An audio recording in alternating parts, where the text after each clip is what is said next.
Ahora sí. Bienvenidos entonces nuevamente a nuestro ciclo de talleres técnicos de hidrógeno verde. Estos son organizados por nuestro programa de energías renovables y eficiencia energética 4E de GIZ Chile y la plataforma H2LAC, que ustedes espero ya conozcan. Mi nombre es Constanza Meneses, yo soy la coordinadora de H2LAC y estamos aquí junto a nuestros colegas del programa 4E para darles la bienvenida a este sexto taller técnico sobre la cadena de valor del hidrógeno verde. Les recuerdo que estos talleres técnicos son organizados específicamente por los proyectos H2AP y descarbonización del sector energético.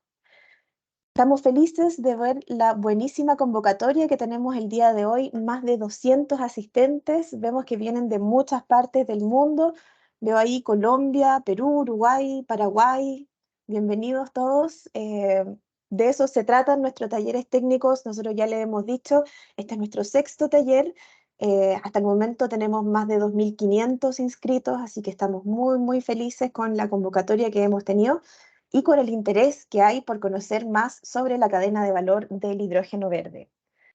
Y como siempre, este conocimiento se lo traemos sobre el hidrógeno verde y en español específico para nuestra región. Como hemos hecho en ocasiones anteriores, vamos a comenzar con la presentación, en esta ocasión de Constanza Berkemeyer, y luego de su presentación ustedes pueden ir dejando las preguntas en el chat. Luego va a venir una sección donde Constanza va a responder preguntas y esa sección va a ser moderada por nuestro colega de GIZ Brasil, Carlos Divino. Así que a continuación quiero presentar a nuestra expositora, Constanza Berkemeyer, espero que esté pronunciando bien tu apellido, Constanza, ingeniero químico de la Universidad de Concepción de Chile. Actualmente ella es Regional Sales Manager para la firma de ingeniería alemana CAC. Ha trabajado por más de 10 años en firmas de ingeniería, principalmente para la industria minera en Chile. Ha construido su carrera profesional en el lado técnico de la ingeniería y actualmente, con la experiencia acumulada, puede apoyar en ventas de ingeniería en el rubro de la electrólisis, el cloro alcalino y las soluciones Power-to-X, entre otras. Así que sin más, voy a dejar con ustedes a Constanza para que nos haga su presentación. Bienvenida, Constanza. Tocaya. Hola, muchas gracias. Bueno, comenzamos nomás, ¿cierto? Y adelante. Perfecto, voy a compartir pantalla. Eh, ¿Se ve? Se ve perfecto. Súper. Bueno, lo primero, darle las gracias por la oportunidad de presentar en este taller. Vi el primer taller del ciclo, que debe haber sido como en octubre del año pasado aproximadamente, y me pareció súper interesante y me encantó la manera en la que fueron haciendo las presentaciones y creí que era súper importante como dentro de la cadena de valor mostrar los derivados del hidrógeno. Y es por eso que en la presentación de hoy día yo les voy a comentar y les voy a mostrar un poco la importancia que tiene la cadena de valor del hidrógeno verde. Primero que todo, voy a hacer una pequeña introducción a nuestra compañía para que ustedes sepan un poco dónde está nuestra área de expertise y por qué yo estoy presentando específicamente este tema. CAC Chemnitz es una empresa de ingeniería que se ha enfocado en los últimos 60 años en el desarrollo de plantas químicas. El tipo de contrato que le gusta a la compañía es EPC. Eso quiere decir que la empresa se hace cargo de la ingeniería, de la compra de los equipos y luego de la construcción de esta. Lo que no quiere decir que no hagamos también ingeniería de prefactibilidad, factibilidad, detalle y todas las variaciones que hay entre ellas dependiendo del país. Nosotros somos una empresa de tamaño mediano y estamos administradas por su dueño. Tenemos aproximadamente entre 100 y 200 millones de euros al año como ventas anuales. Y estas características juegan un rol súper importante a la hora de ejecutar los proyectos, porque cada uno de los proyectos que nosotros hemos desarrollado, que son de aproximadamente contratos de 50 a 100 millones de dólares,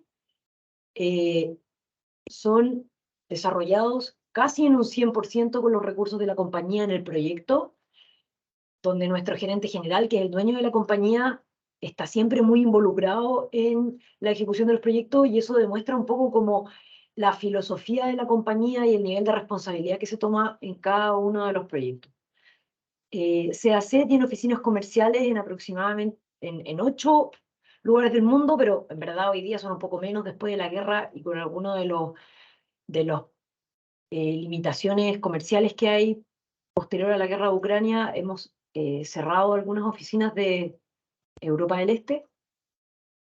De los 400 empleados que tiene CAC, 300 estamos acá en Chemnitz, 50 se encuentran en Cracovia, en una compañía que es una subsidiaria nuestra que se llama Biprotec, y otros 50 en Wiesbaden, en Alemania, en una compañía que se llama Hugo Petersen, que también es una subsidiaria nuestra, donde se especializan en el desarrollo de proyectos de ácido sulfúrico. Se ha desarrollado más de 500 proyectos de manera exitosa, y estas son las 4 áreas o segmentos de mercado donde nosotros participamos activamente. En la historia de la compañía y por cómo se concibe el inicio de esta empresa de ingeniería, se comenzó desarrollando proyectos en la industria de las soluciones de los hidrocarburos y la petroquímica, principalmente para el mercado de, en esa época, la ex Unión Soviética. Posteriormente, cuando colapsa el sistema, CAC es adquirida por la compañía alemana Lurgi, donde es ahí donde nosotros heredamos todo el conocimiento de la electrólisis del cloroalcali. Esto significa el proceso de electrólisis alcalino, donde se produce cloro, soda cáustica e hidrógeno a partir de sal.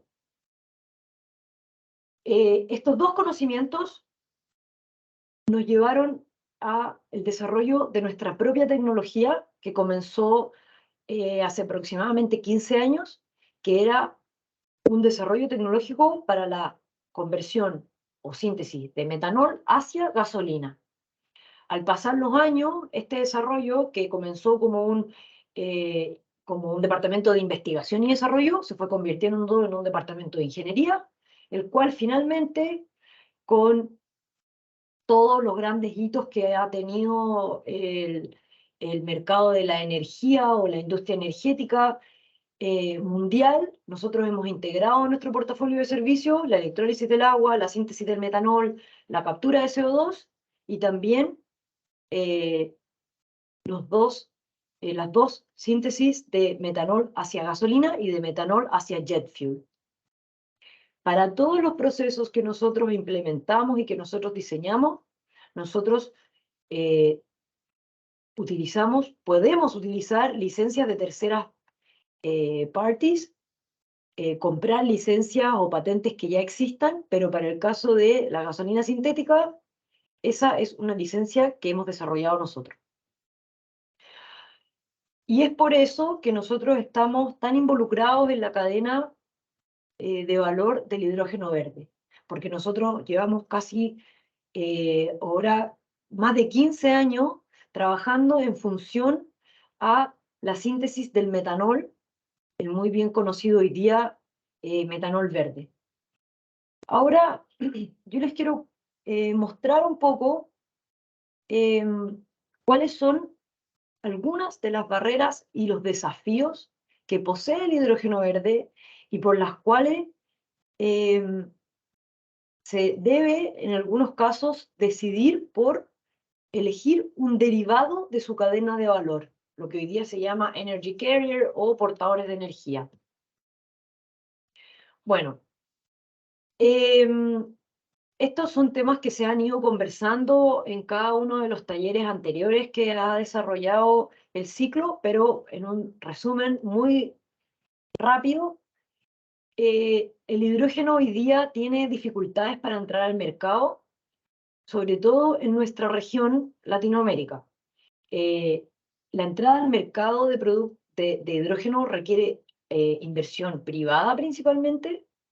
Hay una falta de incentivos de parte de gubernamentales para el desarrollo de estos proyectos, y de la mano con ambas, la inversión más la falta de incentivo, estos son proyectos que tienen muy alto costo. Adicionalmente a eso, y todo muy relacionado, el almacenamiento del hidrógeno no es algo simple. Se requieren parámetros operacionales complejos, se requieren temperaturas bajas, se requieren presiones muy altas, aparte de que la infraestructura existente no es compatible con el almacenamiento de hidrógeno. Y nuevamente volvemos a lo anterior, nuevamente se requiere inversión para poder implementar la infraestructura necesaria para poder almacenar. Y finalmente tenemos diferentes otras barreras que están asociadas al transporte. El transporte del hidrógeno se puede hacer por cañería dedicada o cañería combinada, en el caso de que se quiera, por ejemplo, transportar hidrógeno en una red de gas natural, por ejemplo.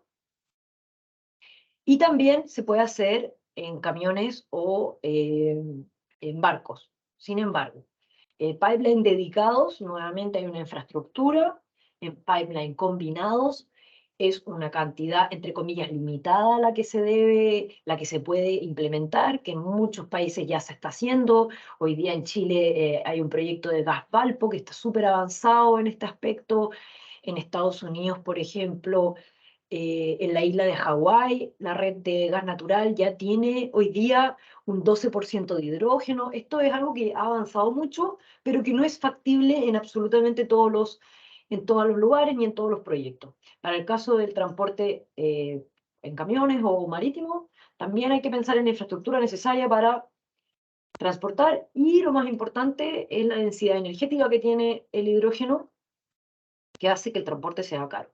Entonces, debido a estas barreras, nace la necesidad de utilizar derivados.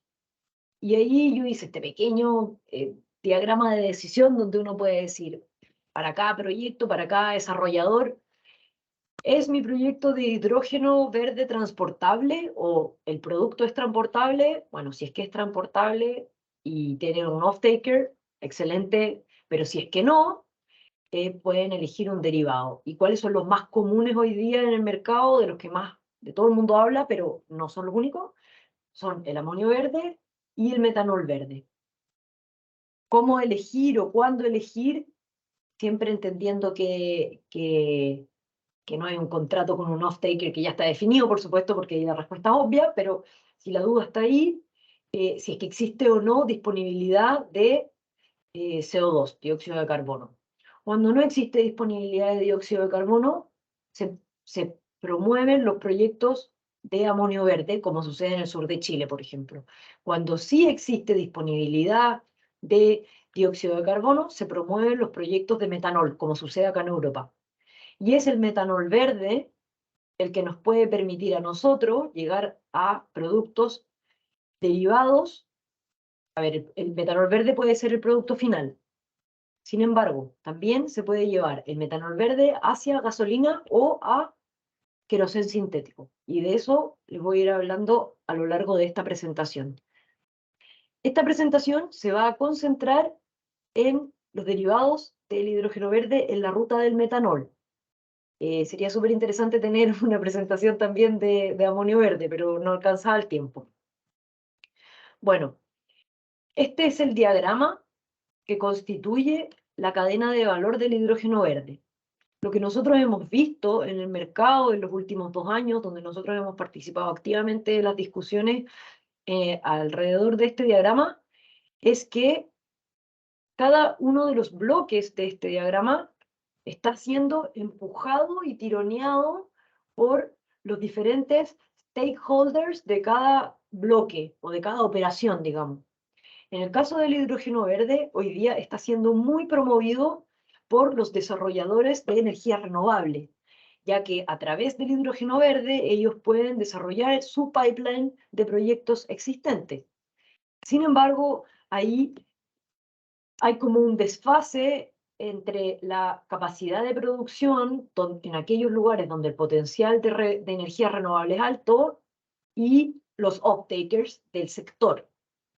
Por otro lado, hay también gran interés por el desarrollo de estos proyectos desde las industrias, desde las grandes compañías del mundo, donde hay, gracias a el Acuerdo de París, hay enormes compromisos de las grandes industrias de descarbonizar. Por ejemplo, la industria cementera, el transporte, la refinería, están todos súper comprometidos en descarbonizar. Y hay oportunidad de capturar parte de sus emisiones y convertirlas en metanol. Pero generalmente sucede que es difícil que se combine que la fuente de emisión generada esté en un lugar donde el hidrógeno es barato y exista factibilidad económica en los proyectos.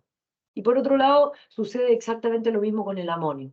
Hay un producto de amoníaco verde que hoy día tiene mercado, sin embargo, va a tener mercado a medida que sea un costo competitivo, por supuesto. Finalmente, desde el metanol se puede seguir sintetizando o convirtiendo el combustible o este transportador de energía en productos que tengan mayor densidad energética. Y aquí voy a ir respondiendo quizás muchas preguntas que muchas personas me han hecho a lo largo de este último año. Es ¿por qué seguir convirtiendo? ¿Para qué? ¿Por qué no ocupar solamente metanol? ¿Por qué no dejar quedarte en el hidrógeno? Bueno, la respuesta principal es porque hoy día existe una infraestructura existente que nos permite centralizar la producción del combustible y distribuir, por ejemplo, gasolina con los camiones existentes, con los tanques existentes, en los autos existentes, sin tener que cambiar la infraestructura. Entonces, el camino que se elija en el futuro o la diferente cantidad o las diferentes opciones de alternativas que existan para descarbonizar nuestro planeta puede que tengan que ver con algo político, puede que tengan que ver con algo filosófico, pero nosotros en CAC somos unos fieles creyentes que la solución va a estar en la diversificación. Bueno, con respecto al mercado del metanol, lo que yo les quiero mostrar es un poco por qué creemos nosotros que la ruta del metanol es una ruta factible y existe un mercado. Hoy día hay un consumo de metanol gris, entre comillas, lo que se llama hoy día gris, que es en el fondo desde fuentes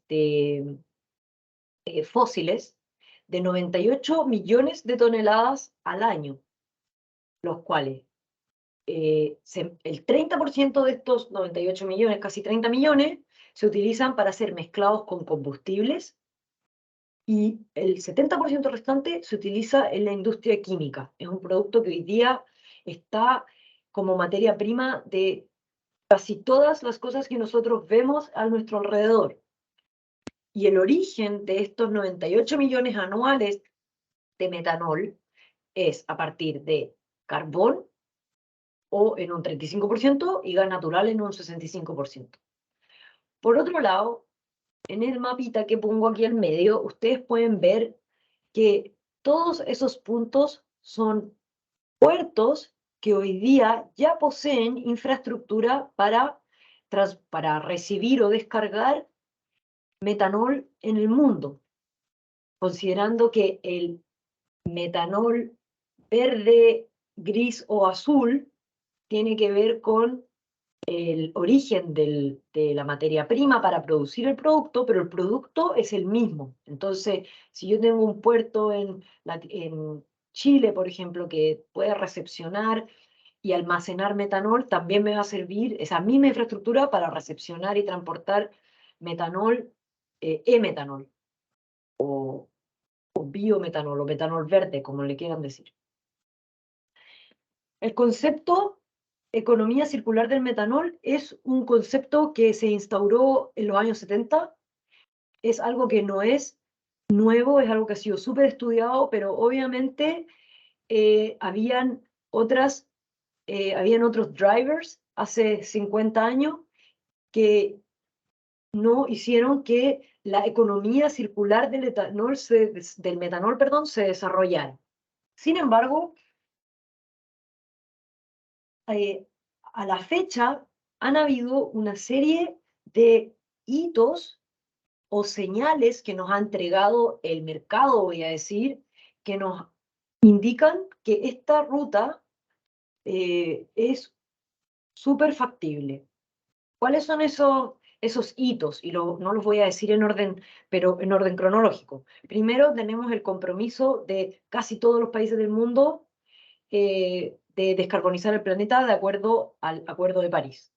Después tuvimos, por ejemplo, el coronavirus y la guerra entre Rusia y Ucrania, que provocaron una desestabilización de las exportaciones e importaciones del combustible y la disponibilidad de esta en casi todo el mundo, yo diría. Luego, el año pasado, ya 93 países habían anunciado estrategias dedicadas para el desarrollo del hidrógeno verde, o para la regulación de este, por lo menos. La Unión Europea informó las nuevas reglas para la comercialización y la producción de combustibles de origen no biológico en febrero de este año. Otro hito que también cambió las reglas del juego completamente, el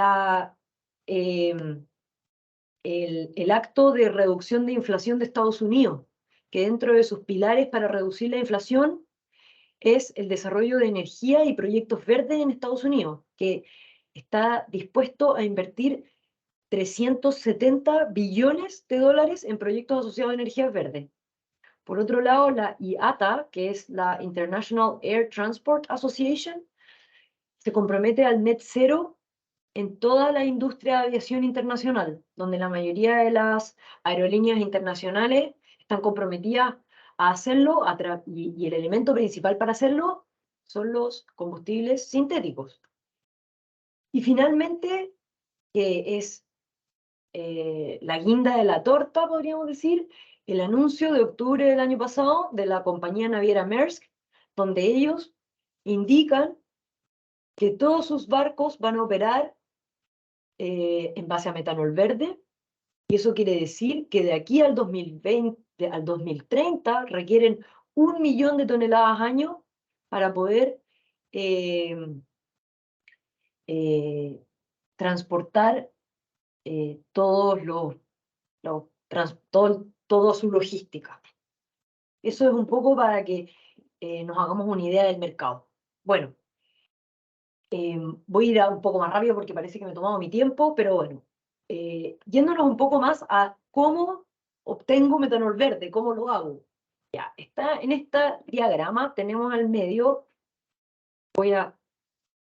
aquí, ahí, tenemos al medio la síntesis del metanol. La síntesis del metanol es una reacción exotérmica donde a alta temperatura y alta presión se combina hidrógeno, que en este caso es verde, junto con dióxido de carbono, lo cual se produce, después de un proceso, se produce una mezcla de metanol y agua, que luego es separada y purificada y se obtiene un producto final de metanol con las características de un metanol, en este caso verde, con las mismas características de un metanol gris, por supuesto. Esta es una tecnología que no es tan diferente a la tecnología actual de obtención de metanol. Es una tecnología que tiene un nivel de madurez altísimo. Hoy día hay plantas operando desde el año 2012, específicamente en Islandia, de metanol verde, y los más grandes desarrolladores tecnológicos del mundo tienen patentes para esta tecnología. La tecnología en la mayoría de los proveedores es la misma, sin embargo, obviamente hay características diferentes con respecto a condiciones de operación, al catalizador utilizado, etc. Y lo otro, que como esta es una síntesis que utiliza carbono capturado e hidrógeno verde obtenido por energías renovables, es un producto que tiene una huella de carbono eh, muy baja, y es lo que se llama low carbon fuel. Eso es la síntesis del metano.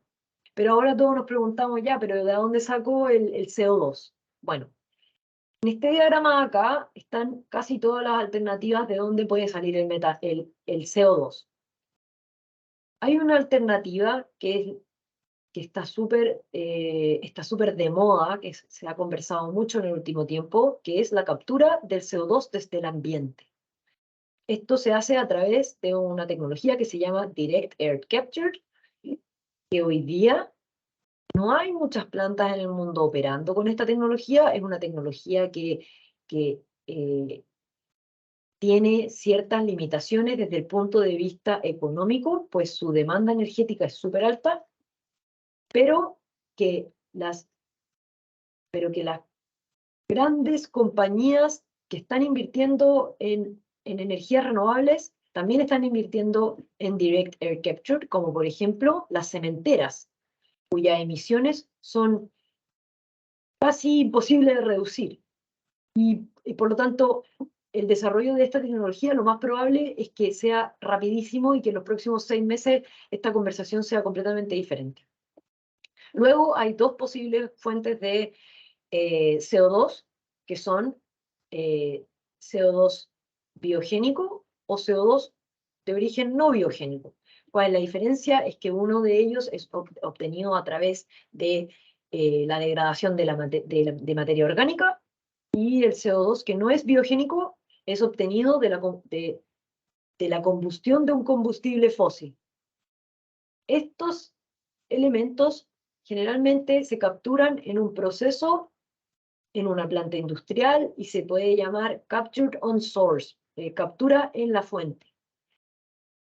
Las mejores fuentes de CO2 son aquellas que, por ejemplo, tienen un alto contenido de CO2, porque no todos los gases, las emisiones de una combustión o de una fermentación van a tener un alto contenido de CO2. Entonces, por ejemplo, en el caso de un proceso de metanización, por ejemplo, de una planta de biogás, de una planta de waste to energy, que acá en Europa hay mucho, el contenido de CO2 es como 90 y tantos % en volumen con respecto al volumen total, pero en el caso, por ejemplo, de una caldera, el contenido de CO2 es mucho menos. De una caldera de carbón, por ejemplo, el contenido de CO2 es menor porque requirió oxígeno para la combustión, entonces se llegan a tener concentraciones de 12%, 15%, lo que hace, evidentemente, voy a poner entre comillas, purificación de este CO2 hacia una fuente rica en CO2,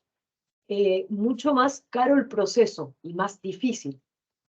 Sin embargo, no me voy a alargar con esto, pero les recomiendo la website CO2 Value Europe, donde hay un mapa de todo el mundo con todos los proyectos que hoy día se están ejecutando captura de CO2. El mapa es súper entretenido porque ustedes pueden seleccionar por tipo de tecnología, por tipo de planta, por tipo de producto, y ahí pueden conocer también la madurez de cada proyecto.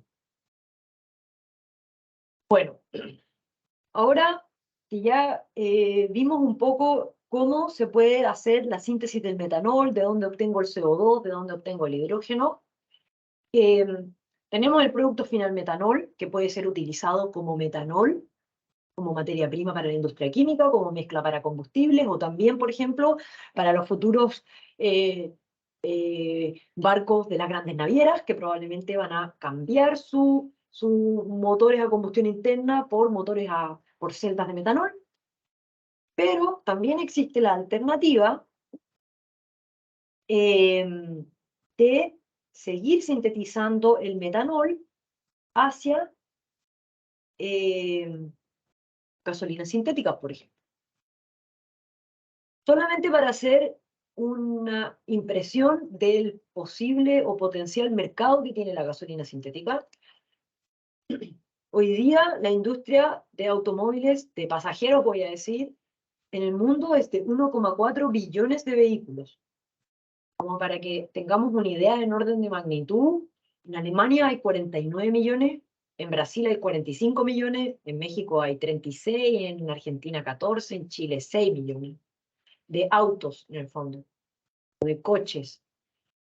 El parque automotriz tiene una edad promedio en Alemania de 10 años y en Latinoamérica de 17 años. Ese es el promedio que tiene el parque automotriz. Obviamente hay autos que pueden tener 50 años y otros que tienen menos.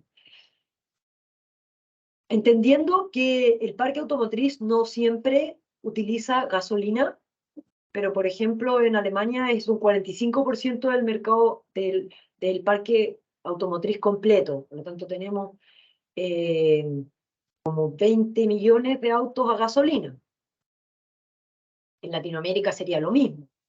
Y nosotros también sabemos que hay muchas directrices de parte de la regulación que indican que es posible que en algún momento se prohíba la construcción de autos con motor de combustión interna, por ejemplo.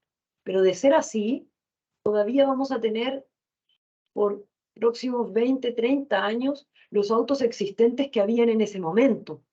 Y eso obviamente es muy difícil para, para la regulación o para un país exigirle a un usuario que cambie su auto por uno eléctrico donde las infraestructuras no son factibles, por supuesto. Obviamente, la realidad que tiene un país como Alemania es absolutamente diferente a la que tiene un país como Chile, por ejemplo.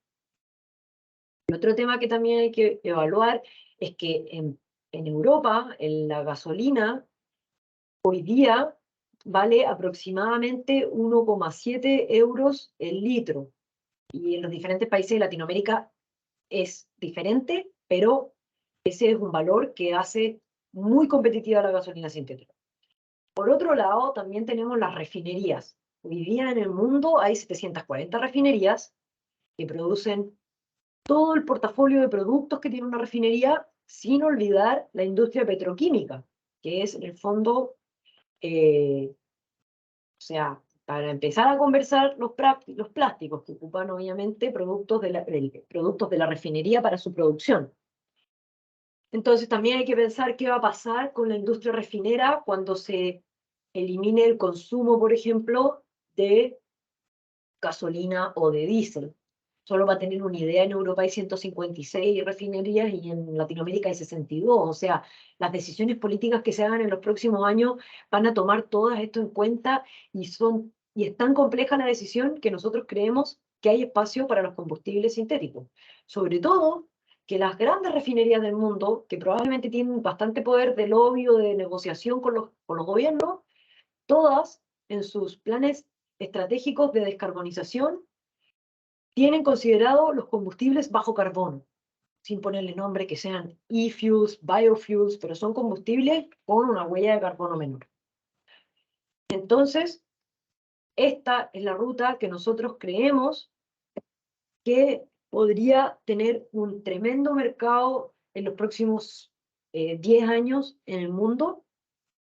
En el caso de la ruta de la gasolina sintética, este es un proceso de una etapa donde hay una reacción exotérmica, lo voy a mostrar aquí, donde, bueno, es un proceso de una etapa para obtener una gasolina que es lista para usar. Sale del proceso y se echa un auto y pueden andar, o sea, eso no es problema. Y la otra solución, de la cual hoy día no voy a ahondar, pero es importante tenerla en consideración porque también va a ser parte de los pilares de la descarbonización de la aviación, va a ser el jet fuel sintético, que también puede ser obtenido por la ruta del metanol. Hay otras rutas también, pero esta es una de ellas. Y lo más importante es entender que estos procesos que se ocurren en la última etapa, y el del metanol también, todos estos procesos son muy compatibles con la industria química, refinera y petroquímica mundial. Eso quiere decir que pueden ser integrados en sus ubicaciones, aprovechando la logística, aprovechando los servicios, los utilities, aprovechando el know-how de la operación. No requiere mayor desarrollo de infraestructura, aparte de la planta misma y del proceso. Esta última etapa es para la cual CAC ha desarrollado su propia tecnología y tenemos más de 6 patentes en el mundo. Hemos desarrollado,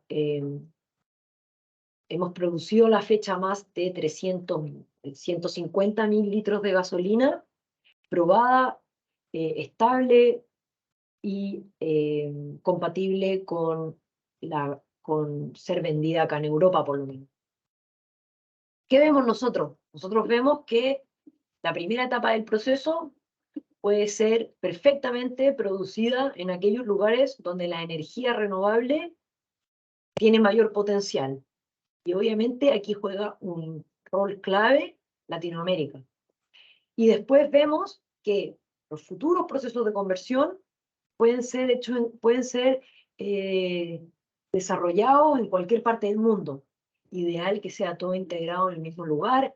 Se exporta un combustible que tiene una densidad energética mucho más alta y eso hace obviamente súper interesante un proyecto con estas características para Latinoamérica. Sin embargo, si los proyectos se tienen aquí, esto puede ser exportado y puede ser producido en Europa, en aquellos países donde la gasolina de origen fósil hoy día llega a los 2 euros el litro, por ejemplo. Bueno, esta es un poquitito la explicación del proceso de conversión o de obtención de gasolina sintética. Es una reacción exotérmica dentro de un reactor con condiciones de operación específicas de temperatura, presión, y obviamente un contacto con un catalizador, que ese es el know-how de nuestra compañía, la cual nos permite tener una mezcla de hidrocarburos, donde primero se les separa el agua y finalmente se hace un fraccionamiento para separar esta mezcla de hidrocarburos en los productos que hoy día son comercializables.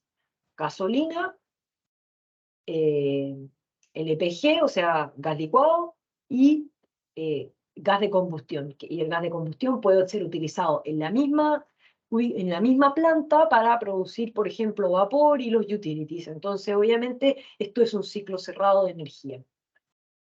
También hay una pequeña producción de gasolina pesada que puede ser luego incorporada en un proceso existente de hidrocracking para la obtención de más gasolina. Igual este producto también puede ser vendido.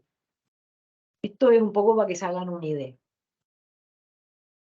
Esta es una gasolina de alto octanaje. Hoy día de la planta sale con 92 a 95 octanos. También hemos llegado a 103 octanos con la mezcla de 10% de bioetanol. Esta es una gasolina que está conforme con el DIN EN 228, que es la regulación europea de venta de gasolina. Y lo interesante también es que tiene otros subproductos que son súper valorados. Esta es la ruta que hemos tenido nosotros exitosamente para llegar a nuestra tecnología que hoy día está lista para el mercado, para ser construida, para ser probada. Nosotros pudimos construir nuestra planta demostrativa el año 2008 gracias a un fondo europeo, un fondo regional de la Unión Europea, que nos permitió construir una planta de 1 millón de litros al año, con una capacidad nominal de 1 millón de litros al año, donde hicimos 2 campañas que en total logramos producir 100.000 litros de gasolina estable en más de 3.600 horas de operación.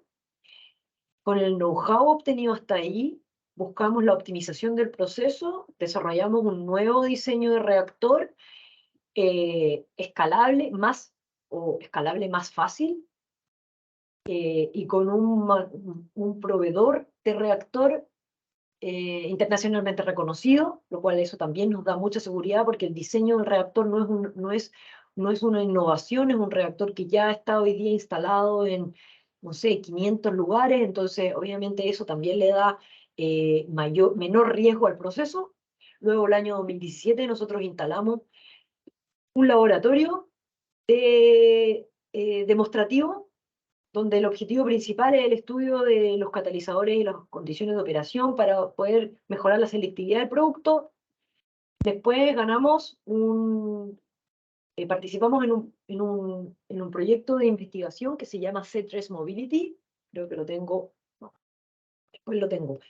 El C3 Mobility es un proyecto de innovación donde la mayoría de las industrias de los automóviles pudieron participar, donde nuestro producto fue probado y testeado en sus laboratorios con el objetivo de estudiar en detalle cómo es la estabilidad del producto en el almacenamiento a diferentes temperaturas, en un auto, en condiciones de estrés. Y la conclusión de este estudio es que la gasolina sintética se comporta idéntico a la gasolina que se encuentra en las estaciones de servicio. Y eso obviamente es nuestro mayor caso de éxito hoy día. Esta es una pequeña foto de nuestra planta, solamente la quiero mostrar para que ustedes vean que no es una planta de laboratorio, sino que es una planta casi a escala industrial, pero es un poco más pequeña. Estos son nuestros casos de éxito, el C3 Mobility, que es lo que les estaba contando antes. Luego nosotros pudimos certificar nuestra gasolina mediante la certificación REACH, que en el fondo es la manera en la que nosotros podemos decirle a nuestros clientes que nuestro producto es lo que nosotros decimos que es. Y finalmente, como último hito, nosotros participamos el año pasado en una carrera en Nürburgring, que es una carrera de 24 horas, como, no sé, las 24 horas de Le Mans, por ejemplo, pero esta es otra fecha, donde los autos corren en un circuito que se dice que es uno de los más complejos del mundo por las características que tiene la pista, por 24 horas. Aquí el equipo de Toyota eligió nuestro combustible, nosotros les entregamos el combustible para que pudieran competir con él, y el resultado del performance fue excelente, porque en el fondo el auto no sufrió ningún daño adicional que sufre cualquier otro auto bajo 24 horas de una carrera. ¿Cuáles son los pasos a seguir para nosotros? Como se hace, nosotros ya hemos llegado a un punto donde nuestra tecnología está lista para ser instalada a escala comercial. Nosotros hoy día estamos desarrollando el primer proyecto comercial en Alemania, es una planta de gasolina sintética en base a metanol, que va a estar ubicado acá en Alemania, de 50.000 toneladas año. Nosotros queremos ganar esta experiencia para luego, el año, ojalá 2026, con la planta de 50.000 operando, escalar nuestra solución hacia los módulos que creemos nosotros que tienen la mayor economía de escala, que son los módulos de 250.000 toneladas año. Y ese es nuestro norte. Esto es un poquitito un caso de negocio, un business case que hemos desarrollado nosotros a lo largo de los años. Tiene 1 millón de suposiciones, así que obviamente no tomen esto como ley, va a depender del proveedor que se elija para cada uno de los elementos, pero nosotros hicimos este business case de la mano con información técnica, de la mano con proveedores. ¿Y cuál es el resultado? Para una electrólisis de agua de 120 megas podemos obtener aproximadamente 19.000 toneladas de hidrógeno verde, el cual, en conjunto con 140.000 toneladas de CO2, puede ser obtenida de cualquiera de las fuentes que nosotros ya hablamos, podemos producir aproximadamente 100.000 toneladas de metanol, el cual produce aproximadamente 35.000 toneladas de gasolina.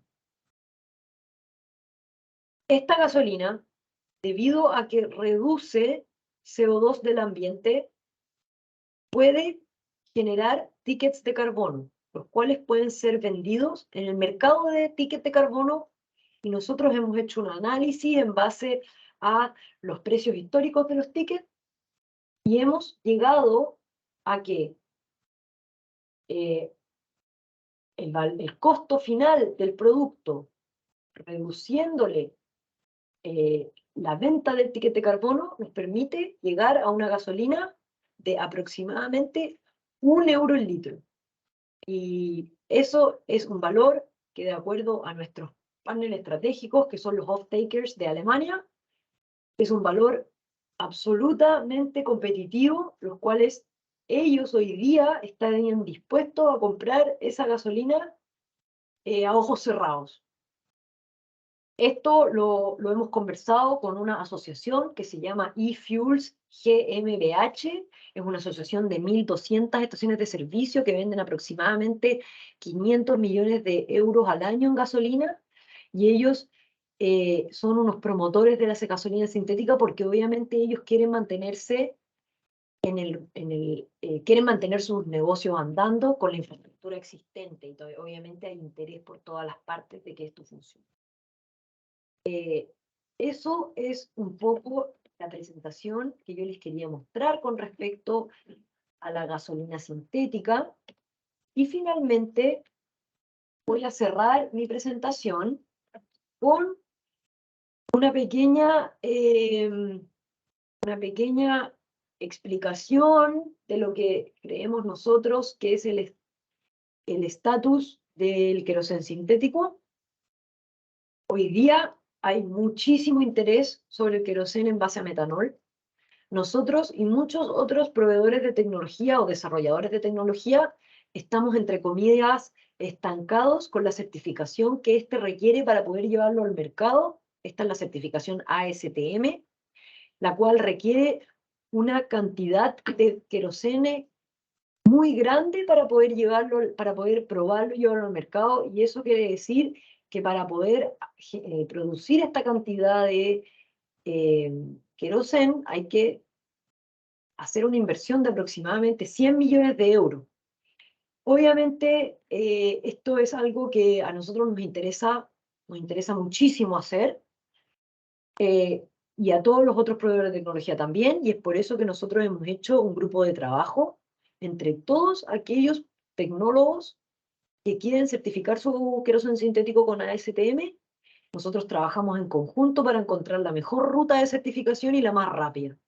Hoy día nosotros no estamos market ready para este producto, pero lo estaremos en unos, yo creo, 4 o 5 años. Por lo tanto, es algo también que hay que estar muy, muy atento en cómo se va moviendo el mercado de los SAF.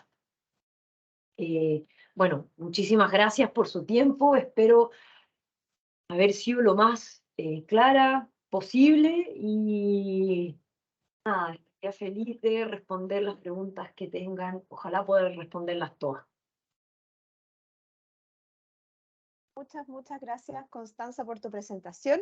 Les recordemos a todos justamente que pueden hacer sus preguntas y dejarlas en el chat, y ahora vamos a poder proceder a contestarlas. Así que vamos a invitar a Carlos Divino. Él es asesor técnico para el proyecto H2Up de GIZ en Brasil, para que nos ayude con la moderación de las preguntas. Carlos Divino es analista internacional y técnico en mecánica de información en la Agencia Alemana de Cooperación para el Desarrollo Sostenible GIZ Brasil. Actuó como asesor técnico para el proyecto E2 Brasil de tecnologías de almacenamiento de energía, y hoy forma parte del equipo de H2Up, el programa internacional para el incentivo al hidrógeno verde. El objetivo de su programa es fomentar empresas con proyectos de hidrógeno verde en etapas preliminares a través de colaboraciones público-privadas. Así que adelante, Carlos, y nuevamente Constanza, muchísimas gracias. Bueno, hola Constanza, hola Constanzas. Muchísimas gracias por la presentación. Realmente nos ha encantado muchísimo. El contenido ha sido muy rico. Y bueno, ya tenemos un montón de preguntas, así que ya Les aviso a nuestros queridos participantes que infelizmente no será posible hacer todas las preguntas, pero estamos intentando de consolidar que sean en paquetes de preguntas para que más o menos, por lo menos el tema sea contestado de forma un poco más general. Del primer momento me gustaría resaltar que fue muy importante de tu parte, Constanza, decir que el uso del metanol no necesita un cambio muy grande en la infraestructura de lo que ya tenemos hoy en la industria, tanto para la parte del transporte, de las refinerías, también de la producción, y por eso es importante para las empresas que sepan que el costo para el cambio al metanol verde no es tan grande como se solía parecer antiguamente. Y la pregunta que va, por ejemplo, en este caso, tú sí ya has mencionado que en el caso del auto sí se puede utilizar la misma infraestructura que ya existe y también en las refinerías son totalmente compatibles. Y lo que nos apareció acá en las preguntas es que sí se puede hacer un blending de los e-fuels y los combustibles normales, esos combustibles fósiles, en las líneas de transporte del combustible.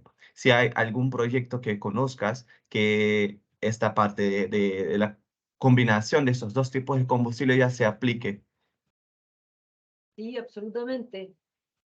Bueno, esta es una pregunta muy buena, pero también es súper compleja, porque tiene que ver más con legislación que con compatibilidad de los productos. Hay muchos países donde no está muy bien definido cómo quién regula un combustible sintético, por ejemplo. Eso es algo muy importante. Pero voy a dar un ejemplo específico. Acá en Europa, la mayoría de las estaciones de servicio tienen la posibilidad de llenar tu auto con un combustible bajo carbono, específicamente en diésel. Hay diésel bajo carbono que son una mezcla, por ejemplo, entre diésel de origen fósil más un diésel biodiesel, que puede ser obtenido por un diésel FEMA o un diésel, por ejemplo, de un proceso de HBO. Y de hecho, nosotros hoy, este año estamos terminando la construcción del proceso de HBO para la refinería austríaca OMV. Ese es un proceso que nosotros desarrollamos la ingeniería como un EPC, compramos la tecnología de HBO que tiene Haldor Topsoe, instalamos una planta de HBO, que es biodiesel a partir de grasa animal y aceites vegetales, en paralelo con su línea de operación actual, donde los productos finales se mezclan. Entonces, es así de factible. Pero he Ok, podido responder súper. a la pregunta. Ujú. Genial. Realmente es importante saber eso que es factible porque sabemos que estamos en un momento de transición. Así que eso no significa que los combustibles fósiles van a dejar de existir en un momento, pero la idea es hacer con que los demás combustibles limpios estén cada vez creciendo más en el mercado. Y si ya tenemos una infraestructura lista para eso, nos facilita mucho este proceso. Una otra parte también que me gustaría tocar en esta conversación, Constanza, es parte bueno, creo que la mayoría acá está hablando desde Latinoamérica y nos gustaría mucho saber de esa parte de competitividad. En tu presentación has dicho que tenemos un gran potencial de la parte de producción energética renovable. Y bueno, una de las preguntas que nos salió también es que, bueno, considerando que la parte de la producción del metanol se puede hacer de esos sitios donde hay el gran potencial y la parte también de la síntesis de la gasolina o de los combustibles en general se puede hacer desde otro sitio, ¿verdad? Esa producción de metanol, por ejemplo, en nuestros casos, en los países que tienen una gran costa litoral, que se puede utilizar, por ejemplo, el agua, sabiendo que, por ejemplo, con el caso de la producción del hidrógeno, de la electrólisis, últimamente hemos usado la parte de la producción desde el agua dulce. Y en algunos sitios puede ser que no haya tanta disponibilidad de agua y se puede llegar a un tipo de conflicto territorial de dónde va el uso de agua, si va para el alimento, si va para la producción energética o si va para, por ejemplo, ya el uso final de la población. Así que lo que nos apareció acá es si es posible pensar una forma, por ejemplo, de producción del hidrógeno basado ahí y también el metanol basado en el uso de agua del mar. Mira, yo no soy experta en la etapa de electrólisis de agua. Sin embargo, aquí en la oficina nosotros lo vemos y lo estudiamos. No lo hago yo principalmente, por eso que no manejo tanto el tema. Pero la introducción que hiciste tú es la realidad. Encontrar el sitio perfecto para el desarrollo de este proyecto es ahí la dificultad que tiene el Power2X. Es encontrar el sitio perfecto, que tenga todas las características del lugar, que tenga agua disponible, que tenga la potencialidad de ser de producir energía renovable barata, que tenga la capacidad de transportar el producto final o utilizarlo en algún lugar. Yo no he visto proyectos a gran escala de hidrógeno verde con agua de mar. No lo he visto. Lo que no quiere decir que no se esté desarrollando. Pero no lo sé. No lo sé si hoy día... Lo que yo sí he visto son proyectos eh, de captación de agua de mar para la producción de agua potable, pero con la salmuera de producto, la producción de electrólisis de salmuera para producción de soda cáustica y cloro. Eso sí lo he visto como proyectos como integrados, pero no he visto, pero eso no quiere decir que no exista. ¿Verdad? Quizás alguien en el mismo chat que sepa más del tema podrá responder. Eso estoy seguro. Bueno, le pido también a Constanza si observe algo en los comentarios que nos avise sobre algunos proyectos que conozcan que usan el agua del mar. Igual yo también es una pregunta que me hago también. Quizás puede ser un incentivo a las empresas que también incluyan esa parte de distinta, de dónde viene el agua, Claro. como una parte de los estudios también de mercado. Sí, Y ahí de pasando hecho alguien ajá, respondió ahí, perdón, ¿a qué? que en los Ujú. proyectos de Magallanes tienen considerado procesos de desalinización para la producción, pero en el fondo es considerando agua dulce al final. Es agregarle una tapa antes al proyecto, ¿no? No es la alimentación de agua salada al electrolizador. Ok. Es bueno entonces saber eso. Incluso pensando en esa parte de mercado, eh, es algo que estamos estudiando también sobre la viabilidad económica de esos proyectos. En ese caso, ¿sabrías decir, por ejemplo, cuáles son los costos estimados de la producción de esos e-fuels, por ejemplo, 2 euros por litro, y hacia qué año que se proyectan esos costos para que logre una industrialización de los e-fuels, generando una economía de escala? Porque sabemos que en este momento, como ya has mencionado, estamos mucho en la parte de pesquisa preliminar para saber si va a hacer sentido, cuáles son los mejores caminos para que no llegamos hasta un punto de industrialización y tengamos que hacerlo todo otra vez. Así Claro. que esa es la primera parte del mercado. Y también sobre los off-takers, ya haciendo un paquete de preguntas, lo que también surgió acá de nuestros colegas, de nuestros participantes, es si hay proveedores de tecnología para esa mezcla de hidrógeno verde con el gas carbónico. Y también si, por ejemplo, en ese caso de los costos estimados de producción, si hay un mercado referencia para indexar esos precios, si ya tenemos algo que se puede tomar como referencia. Ok, te dejo tres preguntas. Brainstorming, te pregunta ya. Con respecto al mercado, a ver, esa es una pregunta súper difícil que si yo tuviese la respuesta, probablemente en 5 años más sería millonaria. Si pudiera saber cuánto van a costar. Pero para el proyecto solo voy a hablar en base a lo que nosotros hemos investigado. Para el proyecto de gasolina sintética de Alemania que nosotros estamos trabajando, nosotros hicimos un levantamiento del futuro mercado de metanol para poder considerar. Hay una página que se llama methanol.org, que es la página del Instituto de Metanol, del Methanol Institute. Ellos ahí tienen un mapa también dinámico, donde uno puede ver la cantidad de proyectos de e-metanol y biometanol que están anunciados en el mundo. Yo identifiqué 44 proyectos en Europa, por ejemplo, de los cuales solamente 14 tienen como mayor factibilidad, pues tienen un off-taker y tienen un investor, a diferencia de los otros que a veces tienen el off-taker pero no tienen un investor y viceversa. De esos 14, nosotros tenemos Letter of Interest, o sea, una carta de interés de tres proyectos gigantes, que en el fondo son los futuros líderes del metanol verde del futuro, por supuesto, si esto es un mercado que es una especulación. Y hay un rango de precio del que se está conversando hoy para firmar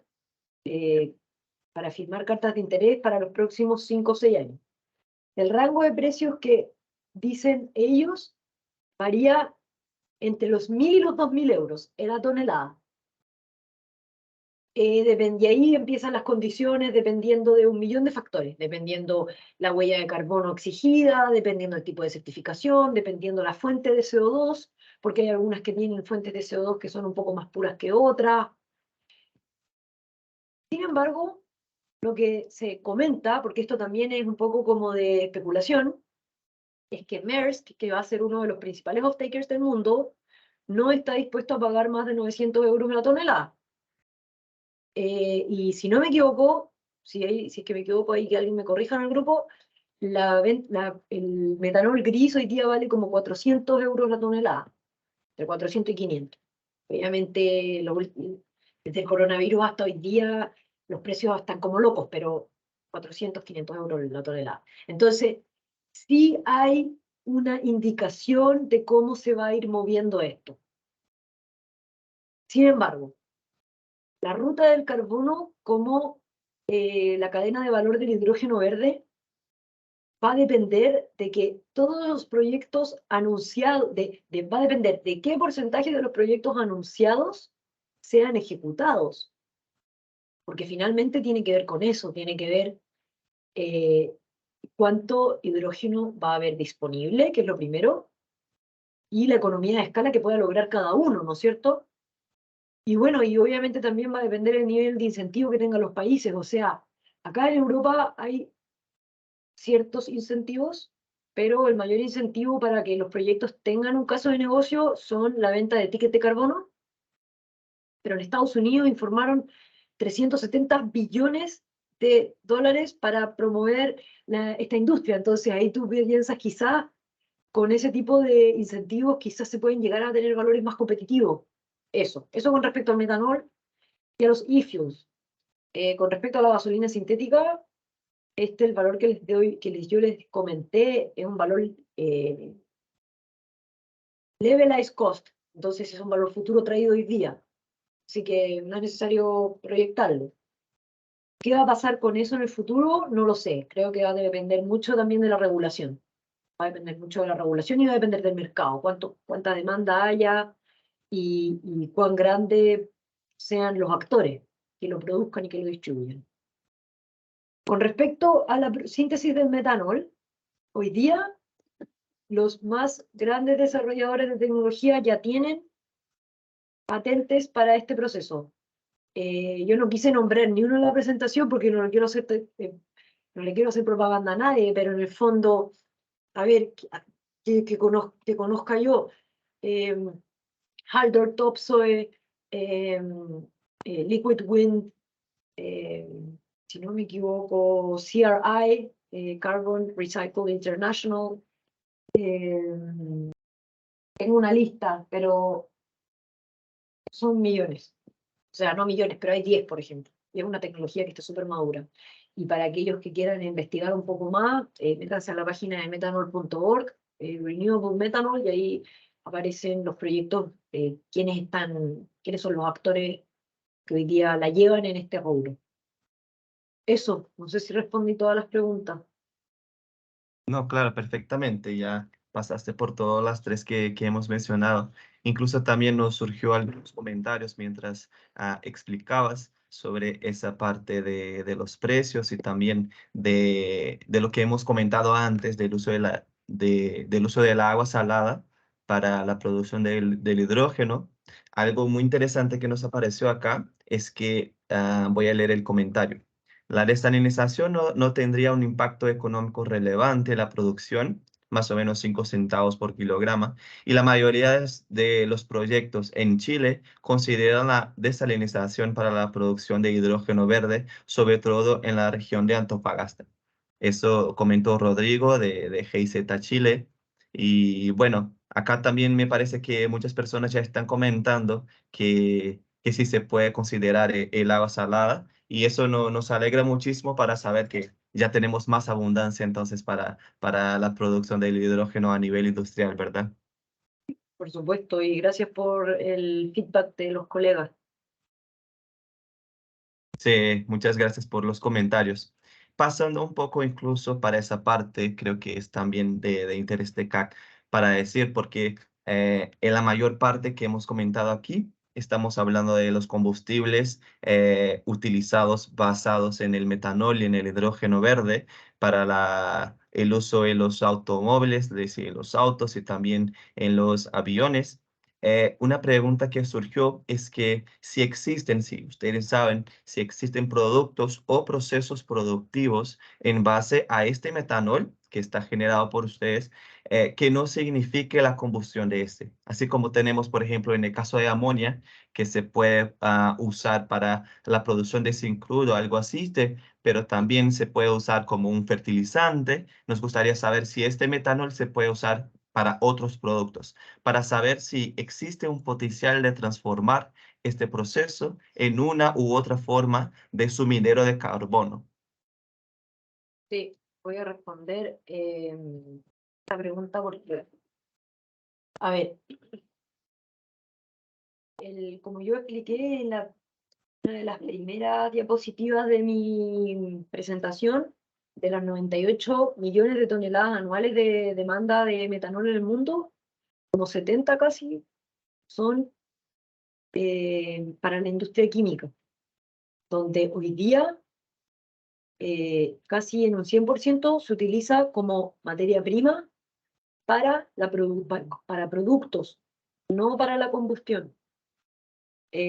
Como por ejemplo polímeros sintéticos para la fabricación de ropa que no es de algodón, por ejemplo, para los plásticos que se utilizan para los packaging, también se utiliza para los formaldehídos que se utilizan en,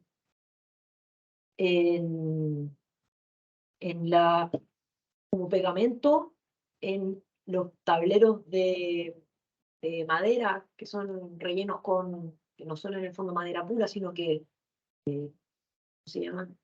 TMF, no sé cómo, tableros de melamina. Los pañales, las pinturas y una serie de solventes utilizan metanol como materia prima. Entonces, obviamente, hay una industria que podría reemplazar el metanol de origen fósil por metanol de origen verde, digamos, o de bajo carbono. Y como tú bien dices, eso lo va a complementar, claro, cuando el producto final se va a utilizar para combustionar, hay una emisión de carbono intrínseca en la combustión del producto. Y es por eso que, por lo menos en la Unión Europea, para que tu producto sea elegible para obtener un certificado de carbono o un ticket de carbono, tú tienes que tener una reducción total del well to wheel completo, en el fondo total de por lo menos un 70% de CO2 del producto en toda su vida de nacimiento a combustión. Entonces hay ciertas condiciones, no es como que tú estás mintiéndole al sistema diciendo, no, si es verde y después lo quemo y jajaja. Igual es una... A ver, no es la solución perfecta. Nosotros lo sabemos. pero es un camino, es una solución para descarbonizar, es una alternativa que puede ser implementada hoy. Eso apelamos nosotros, a que nosotros tenemos una filosofía en la compañía, o sea, hemos invertido tiempo, horas, mucha plata para que esta tecnología escale, no solamente porque hay un negocio detrás, porque llevamos 15 años donde no ha habido un negocio. Aquí hay una filosofía donde nosotros creemos que se puede colaborar y acelerar a la descarbonización mediante soluciones que ya existen en el mercado, mediante infraestructura que ya existe.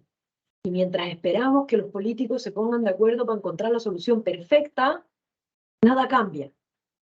Entonces, eso es un poco como lo que creemos nosotros, que en la matriz de soluciones hay algunas que pueden ser implementadas más temprano que tarde.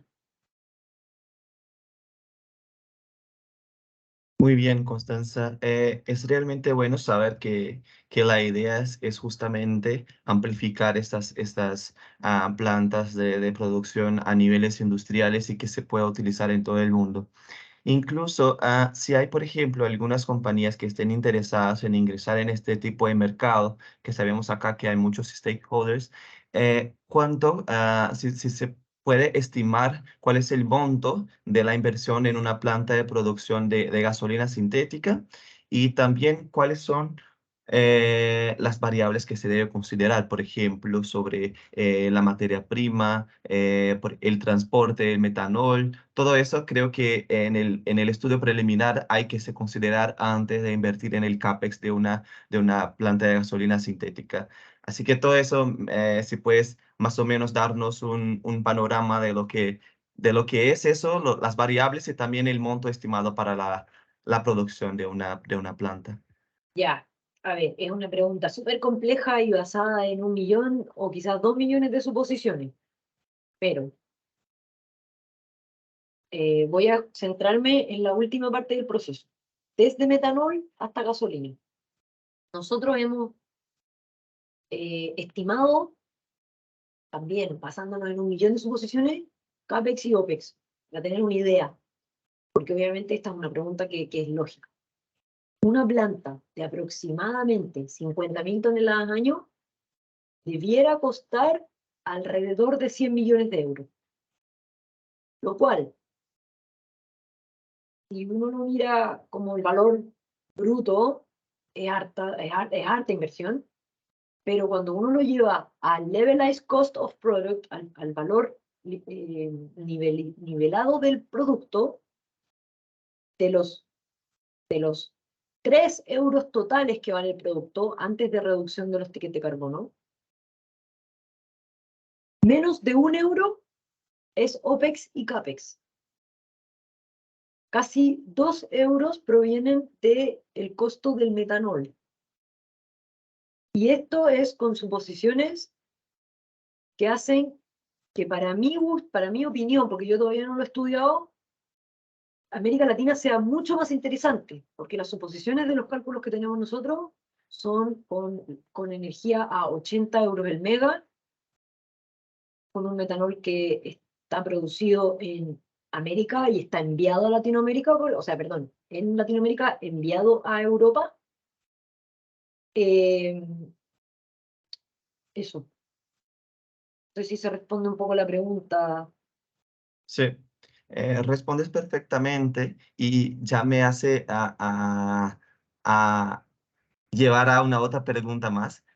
Ya estamos casi terminando el tiempo, pero todavía nos queda unos pocos minutos para responder a una pregunta más. Es que en esa parte, si estamos hablando de generar competitividad a Latinoamérica y también, además de la producción del hidrógeno, creo que para nosotros también sería interesante tener este producto de valor agregado que sería el propio combustible tanto para exportación cuanto para el uso local, el uso interno, acá en nuestra industria, en nuestras ciudades.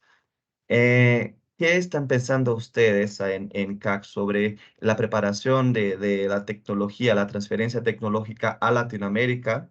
Y también o si la idea es solamente que realmente producción de metanol acá y producción de los combustibles allá en Europa, o si ya están pensando también si hacer plantas y construir plantas acá en Latinoamérica y cómo cómo está preparado el mercado. Si ya tenemos, por ejemplo, una regulación, ya sé que todavía, bueno, yo sé que todavía no está totalmente consolidada la regulación del hidrógeno, creo que es es un reto que tenemos en todos los países, pero si ya están observando en algunos estudios algunos señales que se puede realmente implementar la producción de los combustibles acá también en Latinoamérica, además de la producción del metanol. Ya, a ver, voy a, voy a hacer una pequeña como introducción a la respuesta. Los combustibles sintéticos son un producto derivado de la cadena de valor del hidrógeno que tiene mucha importancia en las estrategias latinoamericanas. Yo soy chilena, por ende conozco un poco mejor la realidad chilena que la realidad del resto de los países de Latinoamérica, pero me he juntado con casi todas las asociaciones de hidrógeno verde en Latinoamérica y por alguna razón los ministros de energía de casi todos los países semana por media están en los puertos en Europa. Y no es para exportar hidrógeno como producto. Entre otros, por supuesto que sí, o sea, hay millones de alternativas y millones de proyectos. Pero principalmente se están discutiendo la exportación de metanol, de DME, de amoníaco verde, etc. Hay proyectos que son súper emblemáticos en esta industria, que son el proyecto de HIF en Patagonia, que es que hoy día tienen la planta demostrativa, ya producieron la primera exportación, si no me equivoco, de gasolina, que la van a utilizar en unos Porsche espectaculares. Eso es es un hito, yo creo, en el futuro mercado de combustibles sintéticos. Eso es lo primero. Segundo, CAC es una empresa mediana, es una empresa chica. No tiene los recursos que tiene Exxon, por ejemplo, para tener a 200 personas como yo en cada país haciendo business development. Ese es un ejemplo. Pero cuando CAC buscó a un siguiente business developer, CAC, siendo una empresa alemana, ubicada en un pueblo en Alemania, busca a su tercer business developer, buscó a un latinoamericano. Entonces, obviamente, tiene que ver porque las estrategias en el mediano plazo de CAC es entrar en el mercado latinoamericano porque allá hay potencial para Power-to-X. Sin embargo, por todo lo anterior, la compañía es una compañía mediana, es una compañía alemana, es una compañía súper conservadora, donde es el dueño el que toma las decisiones. Nuestro trabajo es estudiar muy bien el mercado antes de tomar una decisión. Y eso es lo que he estado diciendo yo, y no es estudiar como en el sentido de ver las oportunidades, sino que es como conocer quién está de la mano de los proyectos, de dónde viene la financiación, si es que entras en un proyecto, cuáles son los seguros que hay para nosotros sin tener operación allá en el fondo. Hay una serie como de aspectos contractuales que tienen que analizarse antes de nosotros implementar un proyecto allá. En los otros rubros que hemos desarrollado nosotros, que tenemos nosotros, como por ejemplo la electrólisis del cloro soda, nosotros sí estamos presentes en Latinoamérica y con nuestra compañía subsidiaria Hugo Petersen también estamos presentes en Latinoamérica. De hecho, tenemos una oficina comercial en Latinoamérica dirigida por Alex Ilge y estamos súper pendientes del mercado, pero creemos que para que nosotros podamos entrar en el juego, la conversación tiene que salir de producir hidrógeno y tiene que ya entrar a producir derivados.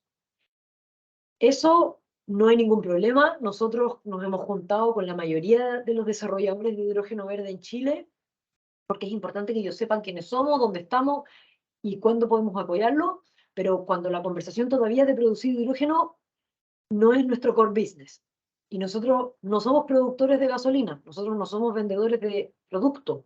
Nosotros queremos hacer plantas que produzcan gasolina, ojalá con nuestra licencia. Si no es con nuestra licencia, será la de otra y nosotros integramos los problemas. Lo hemos hecho sí en los últimos 60 años. Bueno, súper bien saber que también están buscando eso, de conocer más el mercado latinoamericano. Creo que de nuestra parte también estamos súper interesados, además de usar los recursos renovables que son súper abundantes acá y van a ayudar muchísimo en la transición energética, es justamente producir esos productos de valor agregado, que incluso muchas compañías ya están buscando eso para que se pueda tanto exportar cuanto usar localmente y además desarrollar tecnología local para exportarla y también para que el valor agregado también esté presente en el continente. Bueno, con eso creo que ya estamos llegando al final de nuestra conversación. Me gustaría agradecerte, Constanza, por tu tiempo y por la rica presentación que hiciste hoy para los combustibles verdes y también para la transición energética. Y también me gustaría agradecer muchísimo a los participantes que están presentes y le paso a la palabra de cierre primero a Constanza Beckmayer y después a Constanza Meneses. Gracias. Bueno, nada, muchísimas gracias. En verdad, no, creo que